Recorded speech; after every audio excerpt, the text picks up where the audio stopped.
ladies and gentlemen, welcome back to another episode of Unloaded and Uncovered podcast with me, your host, Magda Desir. Please don't forget to follow us on Instagram at Unloaded and Uncovered Podcast. Go ahead and search for us on Facebook at Unloaded and Uncovered. Follow and like the page. And please do not forget to subscribe to my YouTube channel where you can get more interviews, more podcast episodes, and more updates on what's going on with me and the podcast. So today we have Julie. Hi, Julie. How are you? Hey, I'm excited to be here. I'm excited to have you. I'm really, truly am excited to have you. So how's your day going? So far, so good. I'm not in trouble, but the day is young. Not in trouble? What do you mean? You never know. Life happens. I consider myself pretty spiritual, but I'm human too. You know what? I was talking to, how did she describe herself? A channel. She is a spiritual being. She channels a lot.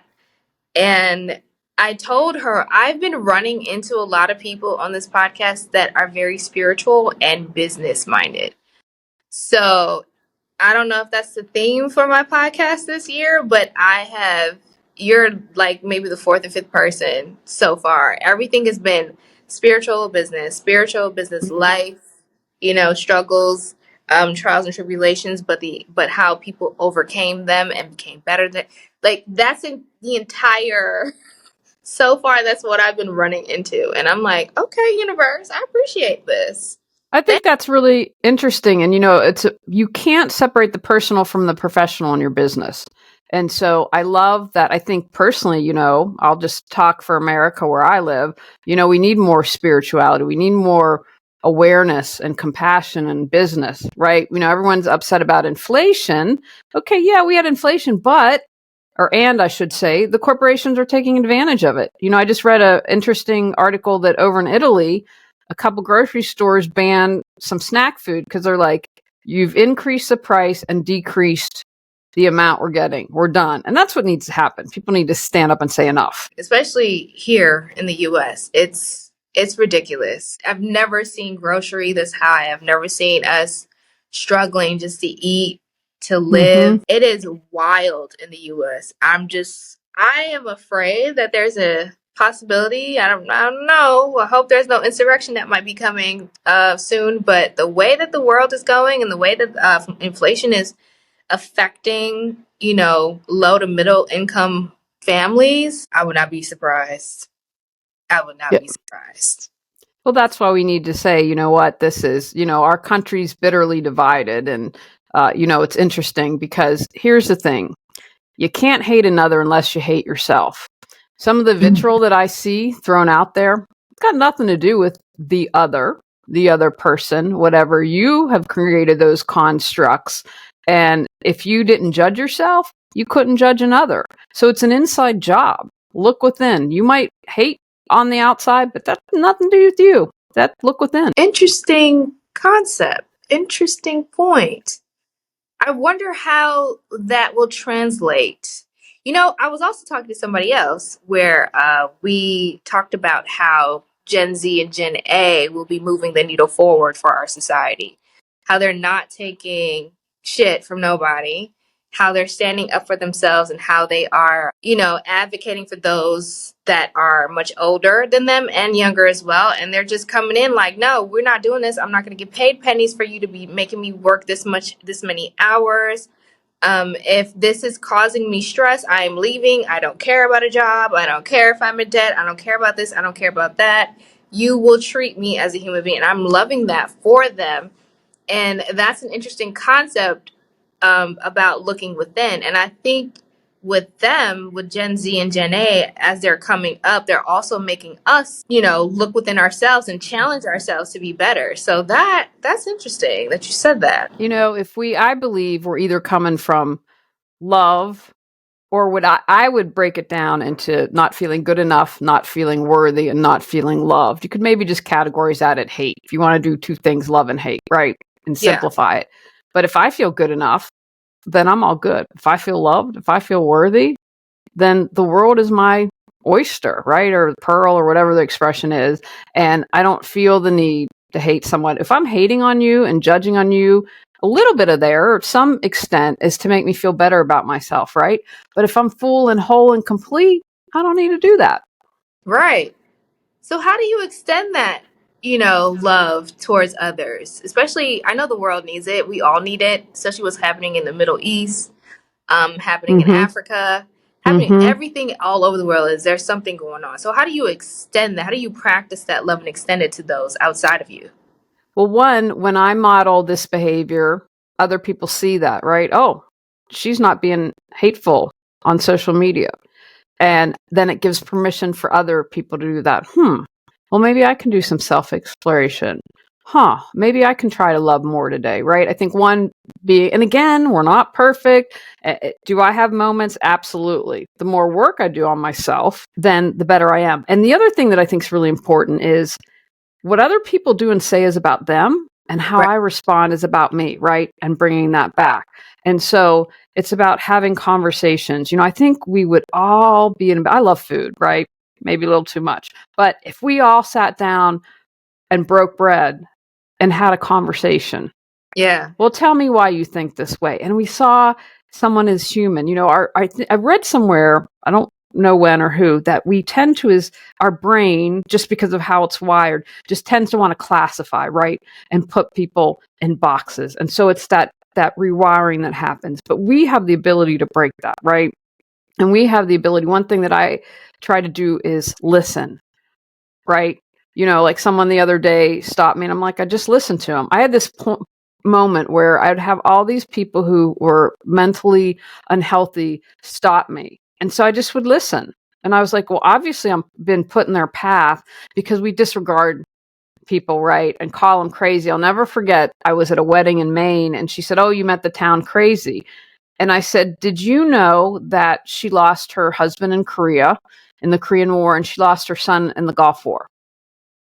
Right. Wow. And that just stopped him right there. I'd be nuts if I lost my only child and husband, right? Probably. I would go off the deep, but she didn't know that. I'm like, you grew up in this town.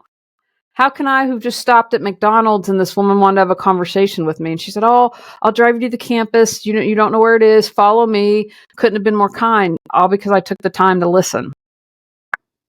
Right.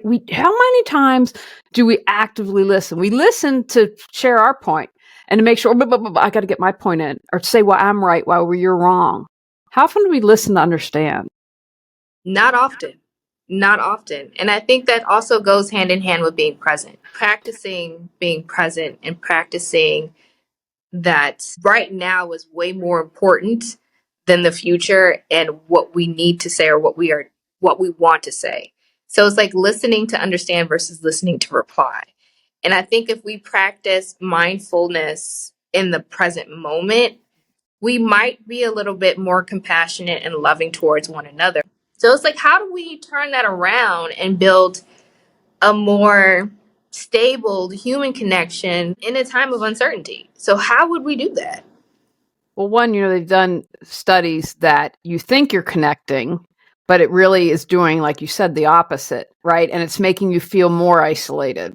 Yeah. One thing, my thing that I'm passionate about is clutter, and clutter causes depression, and depression causes clutter. And that can be a vicious cycle that you get in. And so I think we have to get back to the face to face, the human connection. And, I did something, I'm done with Elon. So I left Twitter. I was like too lazy to delete my account, but I'm like, I'm done. That's the first thing in mental health. I just recently blocked someone on Instagram for mental health. So one of the things that I'm doing is is curating the right word? Probably not. Maybe it is an okay word. Curating my social media experience, right? And so for me, that's a step in the right direction for better mental health, to not be depressed. They've also done studies that you become more jealous.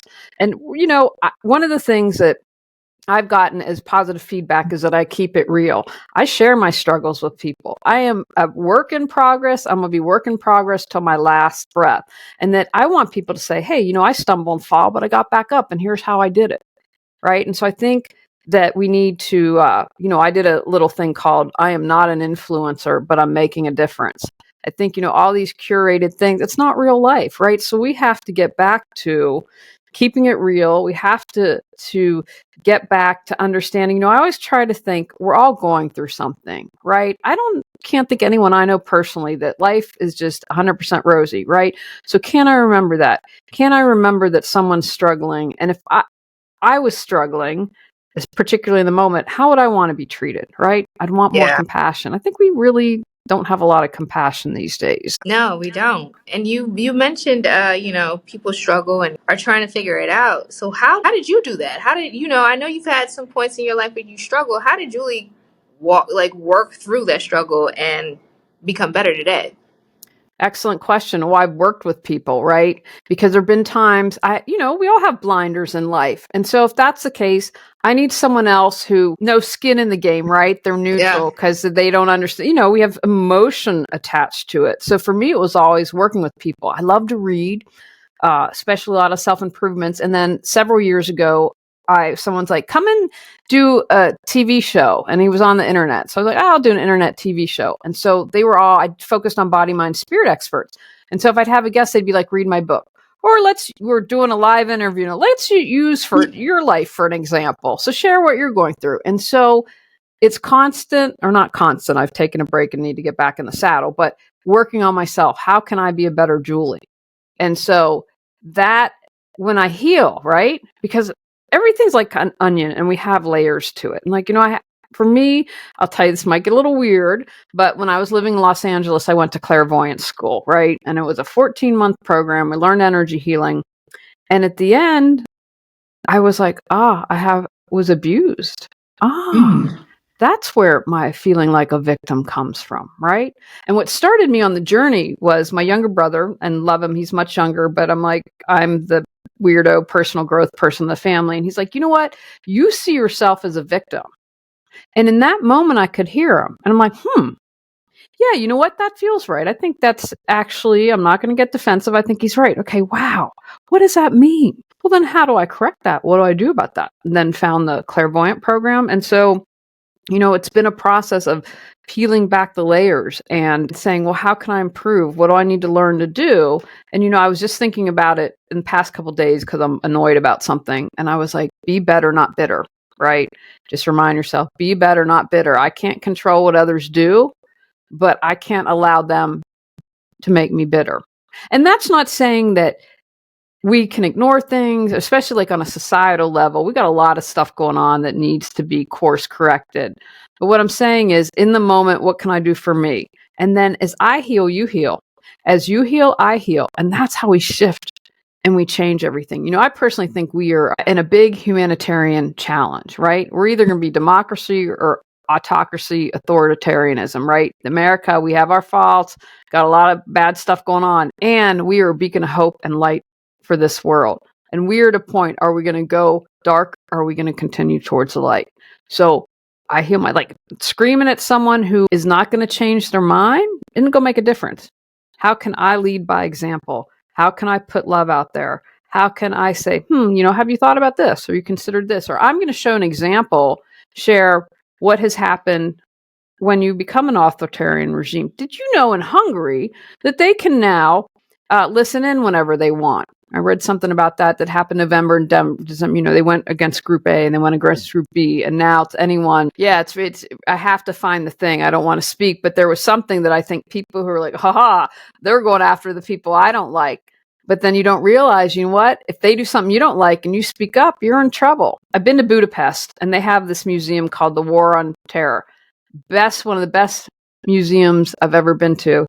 And it was scary. This was after World War II and how neighbors spied on each other. And authoritarianism is not fun. And I don't know if people who think, they're going to get rid of the people I don't like, or they're going after this group that's taking from me. I don't think that's not how it goes.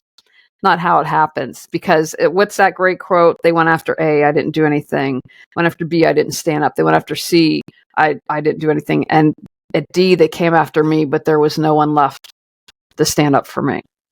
This was all in the museum? Well, that little part about standing up for me is something that I think was related to World War II, potentially the Holocaust. Don't quote me on that. But, the point of that was if I don't stand up now, one by one, they're going to go after A, B, C, and then I'll be left. And I think that people who support, and I hear people say, "Oh no, we're not authoritarianism. You're just full of stuff. We won't be in who don't believe that it's real." It's like, the point is, it's, you think they're taking out or going after, I'm putting that in quotes, a group that you don't like. But what happens when they do something you don't like? Because your freedom's gone. You can't stand up for it, or you'll be targeted.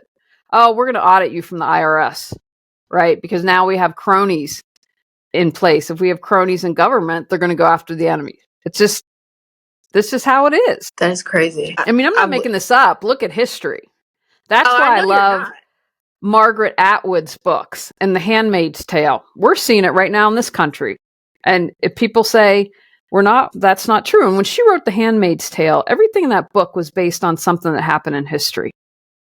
She just wasn't, different time periods or whatever. I mean, people can Google that and learn more, but you're taking away my right as a woman. And look, I believe, I don't know, I'm stepping on stuff. I believe life begins at conception, but it sure as hell isn't my point to say to you, you can't do this. Where are you going to be when that kid's born, right? That's, I think, what angers me the most. You want to force a woman, what if the father's not involved? You don't know her economic situation, and you're going to force her to have a child, but then you're going to complain if she needs food stamps or if she needs support. You can't have it both ways. You just can't. You can, but you know what? You're a hypocrite. This is true. And I think that boils down to a lot of the the makings of the law, and the people that are within the government. They have a very narrow, old school mindset. They have not, it's like they don't want things to change. They want things to be the way that they grew up knowing things, and they just don't want to let go of control or relinquish control or the power. If you are the one that's in power, then you don't want to relinquish that. Nope. Yep. Right. And some of y'all have done some bad things. And if you don't think, you get out of power, there's going to be a response to that, you're kidding yourselves. Right. And this, I think it's the old way, old earth. It's the holding, it's that last grasp of power. You know what? I'm going to not even hold on. I'm going to go to the extreme so that I remain in power. That's what we're talking about. If we let go of democracy, then I lead with an iron fist. Yep. That is dangerous. But at the same time, like I said, I feel like Gen Z and Gen A is going to change that. They're not going to stand for it. That's right. I'm feeling that a lot of them are going to start stepping into politics and stepping into the government, changing things. It's going to be an interesting fight. It is. And they are the ones that are going to change. Who was the young gentleman? Gosh, how long's it been? It was that school shooting in Florida, and he's become very vocal. And I can't remember if he's in Florida, and I can't remember if he ran for an office, but that he obviously survived. But that school shooting incident led him to be a leader and to be like, we've got to change. And so he ran for office, or he's very, involved in politics. But that's what needs to happen. These kids are truth tellers. You know what? We see behind the Wizard of Oz, this little curtain there. We see what's really going on here, right? Because it's an illusion. It is. And they're not afraid to, how would you say it? They're not afraid to slam that iron fist down and be like, yo, this is not what's going to happen. We are not going to allow this. You guys need to fix this, or it's going to be problematic for you. Because if we end up in the office and we end up running for any type of political position, government position, alderman, whatever, we're going to come in, we're going to change the laws, and we're going to do what is right by the people and for the people. So, yeah. Register to vote, okay? So many people aren't registered to vote, and that will be the difference. And one thing that you think, wow, the power of Taylor Swift. Was it 35,000 people that signed up to vote after she tweeted, hey, I think they have a day like register to vote. Wow. I'm hoping she does a lot more of that. Well, I hope that I don't like to call them celebrities. I just like to call them people that are very well known. I hope that a lot of them do take that stand. I mean, they do use their platforms, when it comes to injustices and things like that. But hopefully they do. Hopefully they move in that direction, and hopefully they are, they stand with us. And then I don't want to say become our voice, because we are our own voice and we can Um, do it collectively, but kind of like push it a little bit forward to get the attention of the people that we want.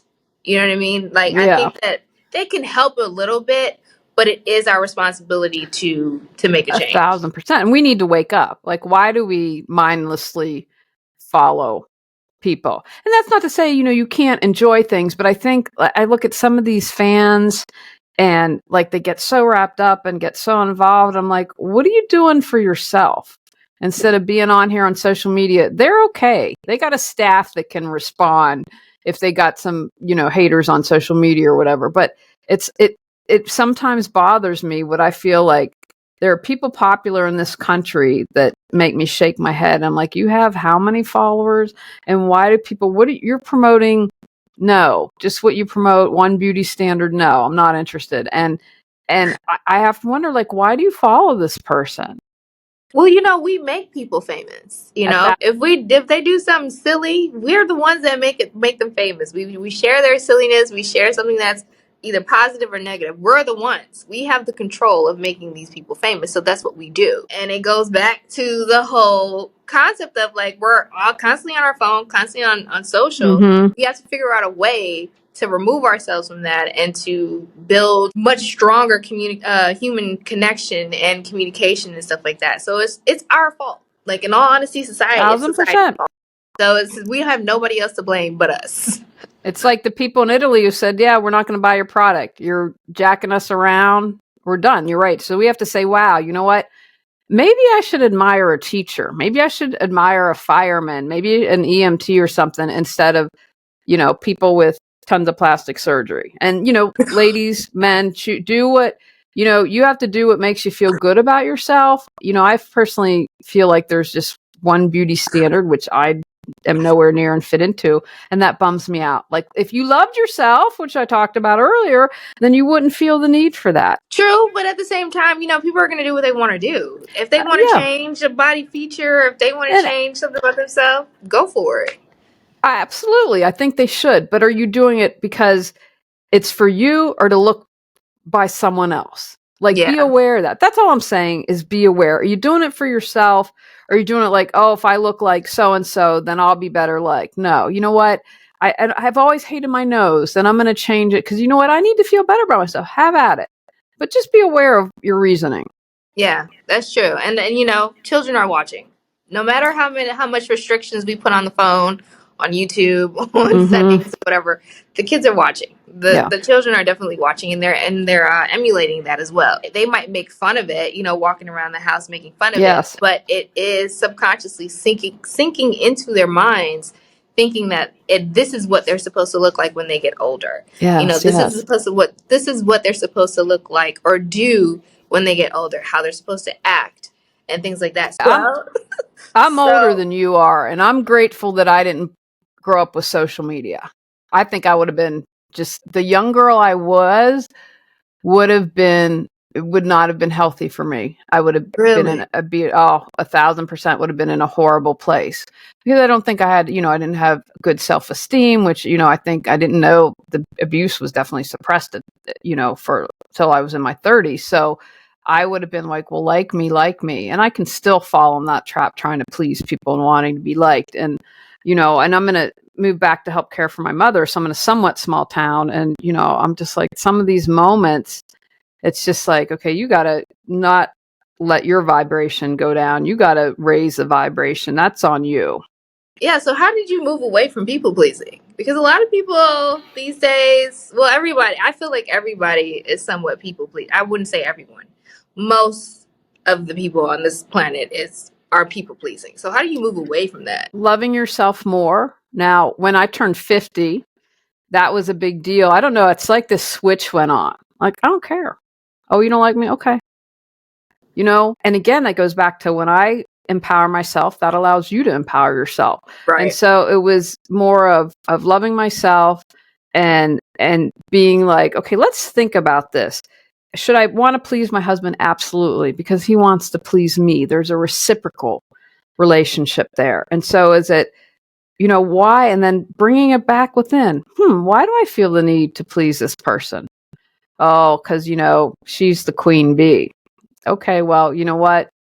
You're kind of a homebody. If everyone in your hometown hates you, oh well, right? You got your husband. And it's not caring what others think and not wanting. And when you can step back and not in the thick of it, then you can see, I don't want to be like that. I don't want to put someone in charge or have someone tell me how to think or feel, or you know what? That's really unhealthy behavior. I know, and I've done enough work now that I know that that's not good. And so Yeah. again, increasing my awareness.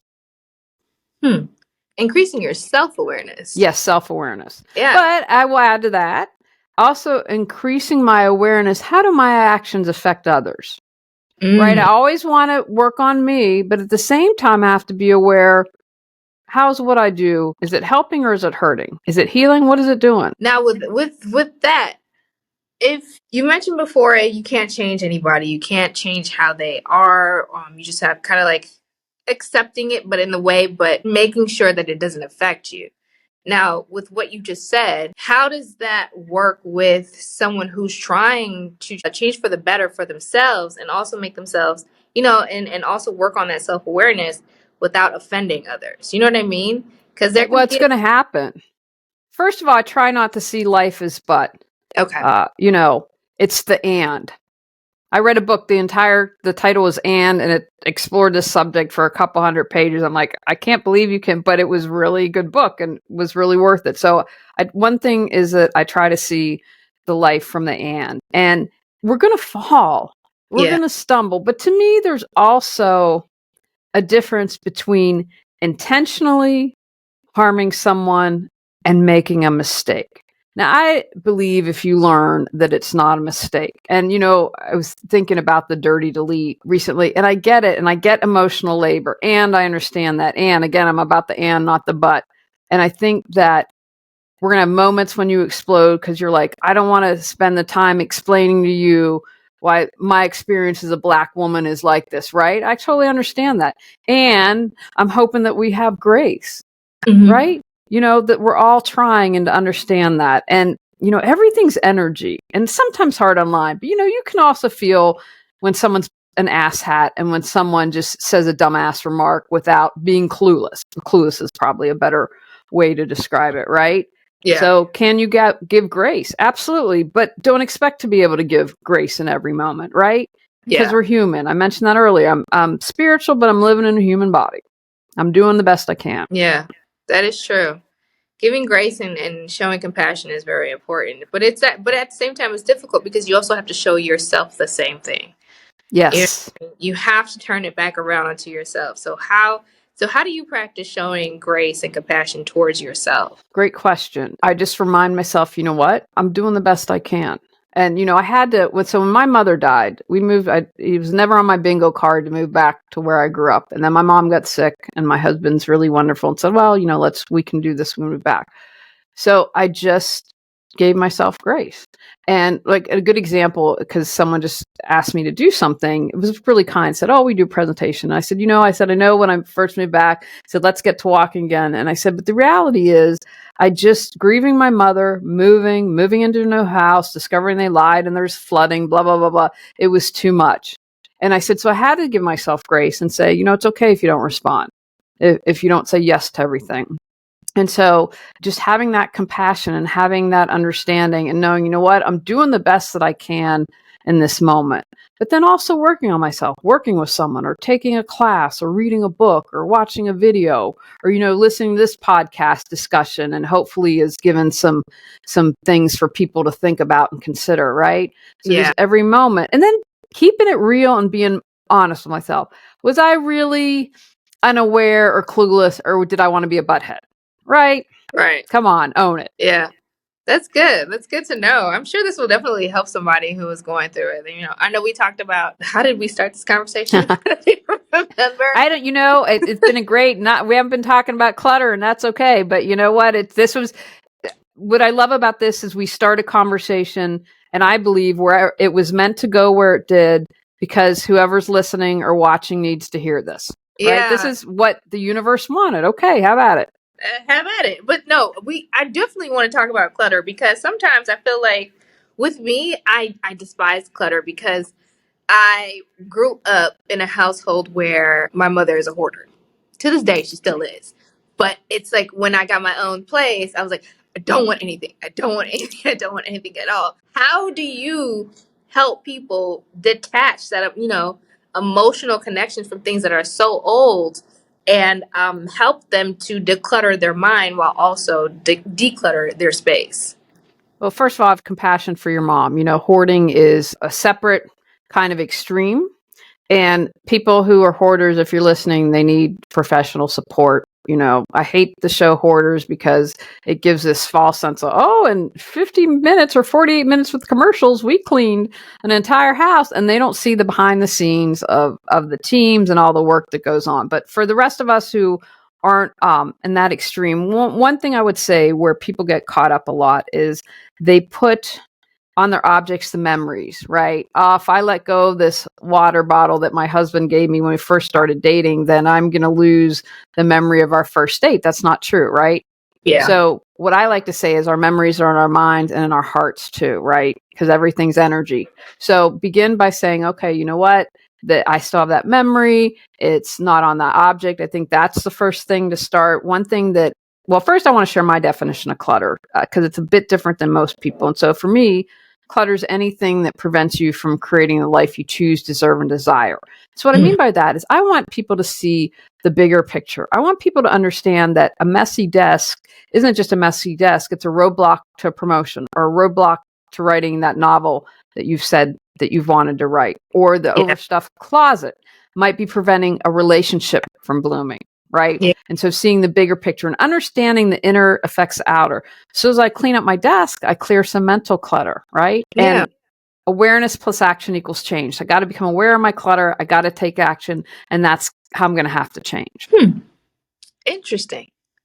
Never heard it broken down like that. Hoarders doesn't, of course, hoarders is horrible. I wouldn't say horrible. It just This is, yeah, it depicts a different definition of, it's how they process their trauma or yes, don't process, depending. I'm not a psychologist, so I don't know what the proper way to term. say that is. Yeah. Yeah, I get that. And I also noticed that I don't think they show the behind the scenes of how people, sometimes they do, but they really don't show how people break down when they are getting rid of sentimental things. You know what I mean? Like you just said.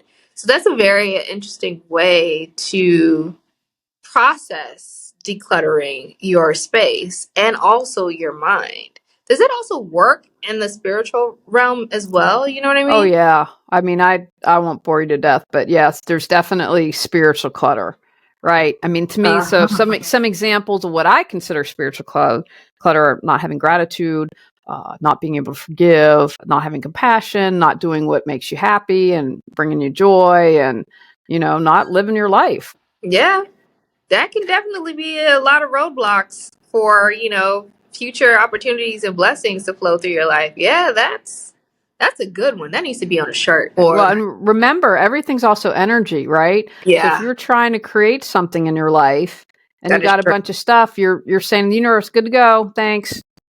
Don't need Yeah. anything else, right? You're giving the universe a signal. Yeah, cuz the universe only understands energy. Mm-hmm. It does understand what you're saying, but the energy behind it is what it's going to pick up. Yeah. Wow. This is great, Julie. Thank you. You're welcome.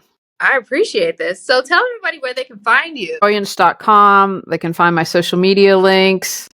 Hopefully not Twitter. I don't think Twitter's still up there. I've got affirmations, book classes to support you, and check out, it's no longer live, but I did a podcast, Clear Your Clutter Inside and Out. I've got that on YouTube and a whole library of stuff. So that's a free option. Oh, and if they sign up for my newsletter, they get 10 free tips to start to declutter your life right now to get you jump started. Awesome. Awesome. Well, thank you everyone for tuning in and watching. Please don't forget to subscribe to my channel for future episodes and interviews for the podcast, Unloaded and Uncovered. Like, share, comment, all that good stuff. Follow us on Instagram at Unloaded and Uncovered Podcast. And don't forget to find me on Facebook at Unloaded and Uncovered. Like and follow. I thank everyone for watching and tuning in. Julie, thank you for sharing your day. Well, not all of your day, but your time with me on here. And I will see everyone next week with a brand new episode. Take care, ladies and gentlemen, and see until next time. Bye.